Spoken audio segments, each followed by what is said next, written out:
Good afternoon, and we're about to head out to southwest Louisiana to survey the damage from Hurricane Delta. But before I left, I did want to give you a brief statement, an overview of what we know. First of all, Hurricane Delta, as forecasted, made landfall at about 6 p.m. last night near Creole, Louisiana in Cameron Parish, only about 12 miles east of where Hurricane Laura made landfall. It did make landfall as a Category 2, and the forecast appears to have been quite accurate as it relates to the surge, the wind, and the rain. The highest rainfall totals were in Lake Charles with over 15 inches over the past 48 hours. Additionally, the Baton Rouge area received over 10 inches of rain in the same time. So obviously this was a very big storm. Even if it wasn't quite as powerful as Hurricane Laura, it was much bigger. While the impacts were evident across a large portion of the state, it's obvious that the hardest hit areas appear to be southwest Louisiana and Cameron, Calcasieu, Jeff Davis, Allen, Vermilion, and Acadia parishes. So obviously this was a very serious, very large, and powerful storm that produced significant amounts of damage. And before we get there, we already know that there will be damage in southwest Louisiana that will be very difficult to differentiate between what was caused by Hurricane Laura and what was caused by Hurricane Delta. But what we know is that tens of thousands of Louisianans, as we speak, are in a very difficult situation, and we're going to do everything we can, working with our federal and local partners, to make sure that we're addressing their needs just as soon as we possibly can. To that end, the National Guard has more than 3,000 National Guardsmen activated in support of emergency operations. They are already moving commodities to set up points of distribution. They're engaging in route clearance and engineering operations, security, both in terms of our fixed facilities like shelters, but also security in assisting law enforcement, particularly in Calcasieu Parish. They're also running generator missions, and they provided LNOs. And as of this morning, they have 1.5 million meals that they can distribute, 1.5 million bottles of water, about 32,000 tarps, and 48,000 bags of ice. They're currently conducting search and rescue sweeps with 16 aircraft in southwest Louisiana as well. The National Guard has rescued about 10 individuals in Rapides Parish. About 80 individuals across the state have received assistance with rescue, evacuation, or relocation due to urban search and rescue teams. Primarily those are the Fire Marshal's office, but we have teams that came in from other states as well, and some teams that came in from FEMA. The CPRA is reporting that all measures that were put in place in low-lying areas and where the gaps in levee protection systems were in fact successful, and that's primarily in St. Mary Parish, Terrebonne Parish, and Grand Isle. CPRA is actively working with Cameron Parish and Grand Isle now to position pumps for dewatering because those areas did take on water, and that water is not yet leaving, so they're going to work to dewater those areas. As of this morning, there were 165 weather-related road closures. So we do encourage everyone, first of all, don't go out sightseeing. It's too early. We're still engaging in search and rescue. We have power restoration crews out and about, other local elected officials and first responders and so forth. So please don't go out sightseeing. But if you must go somewhere, go to 511la.org for real-time updates on road closures and conditions.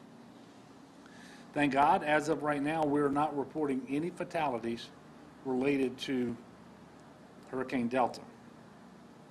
But as we know, just because the storm system itself has passed and exited the state, that doesn't mean the dangers are over.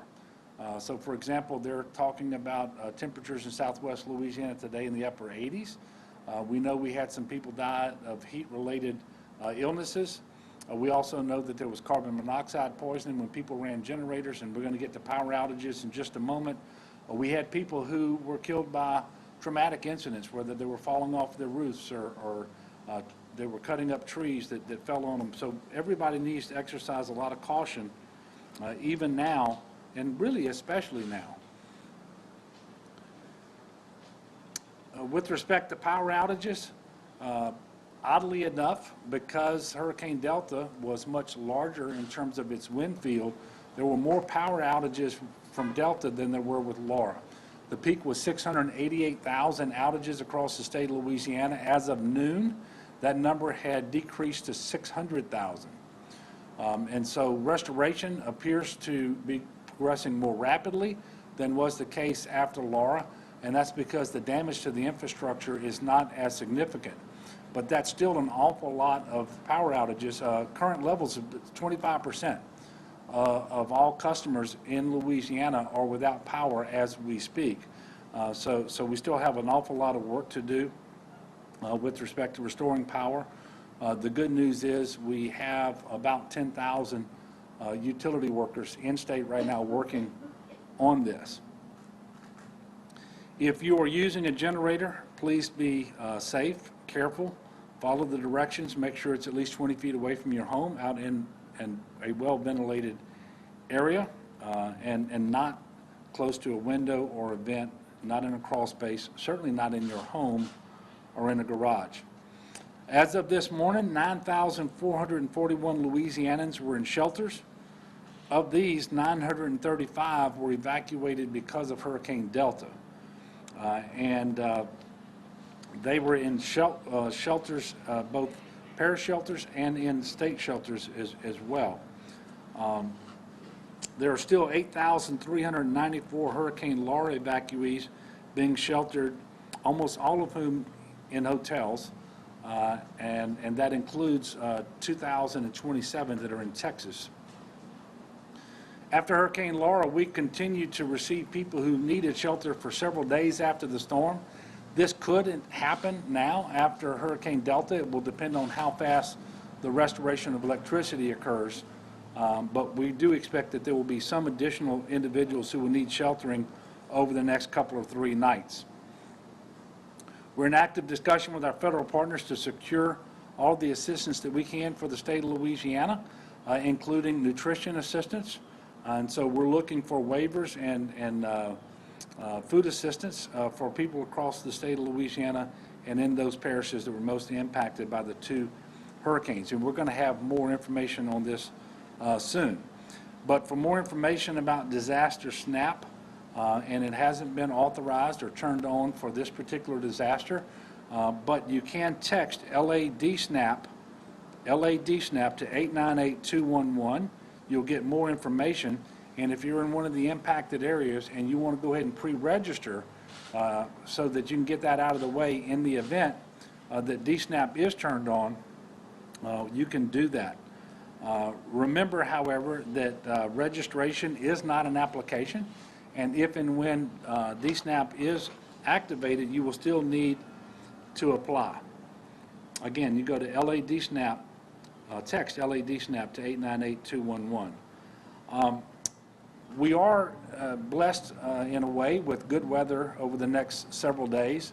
It should be dry and should be cooling off as we move forward. We've got a couple of days where the temperatures are going to get into the upper 90s, but this should allow us to get a pretty good start on the recovery from Hurricane Delta. And as you all know, we were still recovering from Hurricane Laura. So the weather should be helpful. I do ask people to continue to be good neighbors to one another, and I know that that's happening out there right now with more volunteers than can be counted. Churches and other religious organizations are out there. People are just being good neighbors to one another, and hopefully we can continue to do that. But I do want to remind people that we are in a COVID environment, so please make sure you do it with all of the mitigation measures in place, including masking or other face coverings. Make sure you're socially distanced to the maximum extent possible, and that you don't engage in these recovery operations in terms of volunteering or so forth if you're sick. And let's make sure that we're protecting the most vulnerable. So with that, we'll take a few questions before we leave here and head to Southwest Louisiana. Yes, sir. Sam? Governor, do you have a sense for what the biggest, in Laura it was wind that did the most damage? damage? Do you have a sense yet, or was it flooding that's going to be most problematic with this one? Well, it appears, well, first of all, I can't tell you which was the most significant yet, but we know there was more flooding inland with Delta than was the case with Laura. I mean, we've had flooding in Allen Parish and up in Rapides Parish and even points further north than that. We know that the wind damage was significant as well, but it's kind of hard to just take a quick look and know what wind damage was caused by which storm. So we're going to have much more information on this as we move forward. And I'll tell you, this is really important because the way we work with the federal government with respect to documenting storm response and damages, and then for the reimbursement, it depends on which of those, which storm caused what damage. We're trying to work with FEMA to get them to consider, to the maximum extent possible, consolidating these two disasters because they occurred in close proximity, both temporal proximity in time, but also in geographic proximity, and it's going to be very, very difficult to differentiate. And so hopefully they will allow us to do that and get to that enhanced reimbursement of at least 90 cents on the dollar federal.